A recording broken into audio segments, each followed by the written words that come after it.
Hey guys, Wolf here. We're going to do another tutorial that's kind of jumping on the back of the first one and expanding a little bit. Basically what I showed you in the first video was just getting Zeus to work in the editor, and that was about it. I'm just going to quickly brush up on how to get this working for multiplayer, just to kind of see what it looks like. And then I'll drop another file for you guys, basically how to remove fatigue. It's kind of hit or miss for some people. I haven't had any issues with it yet. But I know fatigue can be a big issue with playing with, Insurgency and other long-winded games. So let's go ahead and get that started.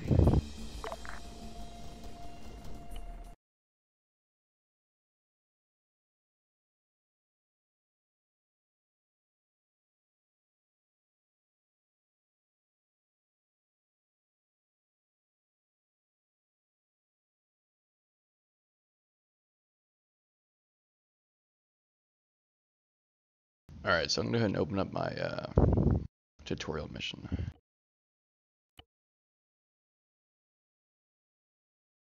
So here's how it was from before, no changes at all. But one thing we're going to change is before we had a player that you could press Y and access Zeus, but if you're going to play multiplayer, you really don't want a player just hanging around. So we're going to make him a game logic, like a virtual entity that is invisible. So the way that's going to work from scratch is going to start a unit, and you have to always make this one first. It's the basic player. It has restricted side access, basically the main factions. So make that one, and then we're going to make another one, which now has the other options available, like game logic and empty. So create a game logic and change the locations to virtual entities, and pick the standard Zeus. And the last thing we need to do is name it man, from the previous video, so it can link to the game master. So we're going to go ahead and ungroup, and for now, for me, I'm going to make this Zeus playable. Well, the player. And then we're going to sync. The last thing we need to do is get the game master to force the interface. That way, when you start the mission, Zeus is already in his Zeus mode. There is no jumping back and forth from the character. So that's how that's set up. And now if we're going to make this a multiplayer mission, we need other units. So we'll do a blue 4 rifleman and make sure it's set to playable.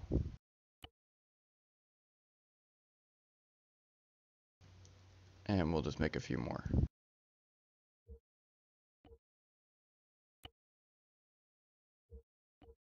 Just like that.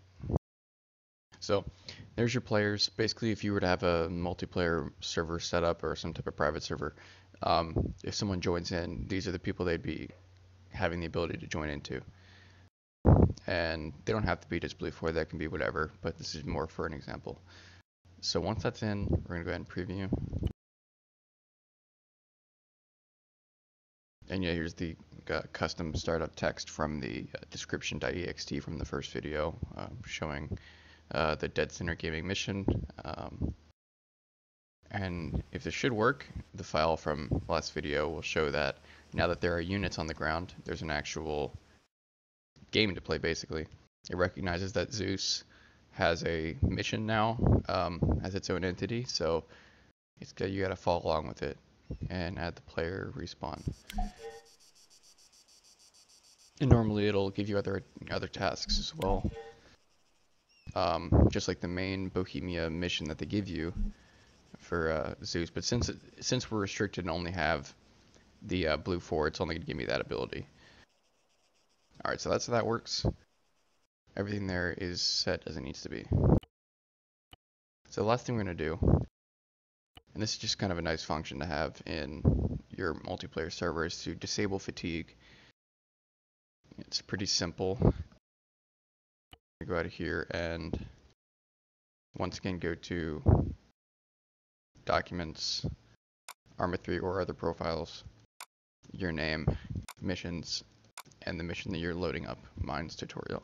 So you can see here, here's the description from last time, but the new thing will be in initPlayerLocal.sqf. What that'll look like is this: player enableFatigue false, which if you had this in there by itself, it would work, but it would only work until the player dies and comes back. Then it wouldn't go away. So basically adding this side as well, every time the player respawns, it resets set fatigue as false. So there should be no issues with people getting winded. I haven't had too much time to actually test this out, but from what I remember, there weren't many issues. So I'll throw the line of text down in the description, and you can make a new text document, and here, I'll make one now just to show you that works. So just new text document.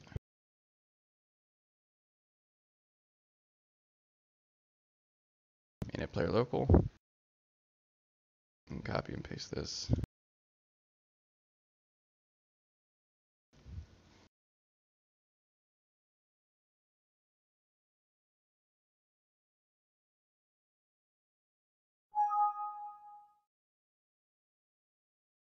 Okay, and then just see if it works. I'll open it up in Notepad++ just to see how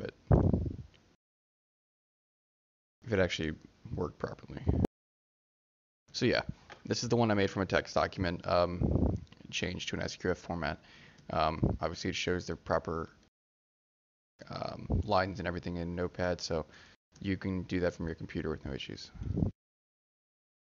Alright, so if you have any other questions at all, the last thing I forgot to mention it, I did in the first video, but if you do want to make this multiplayer, all you have to do is save it, or save as, and then export to multiplayer missions. Basically what that does, it packs your mission into a PBO file that is easily read by the game, and then it should work. So if you have any questions at all, just throw them in the comments and I'll try to get back to you, okay? Alright, thanks.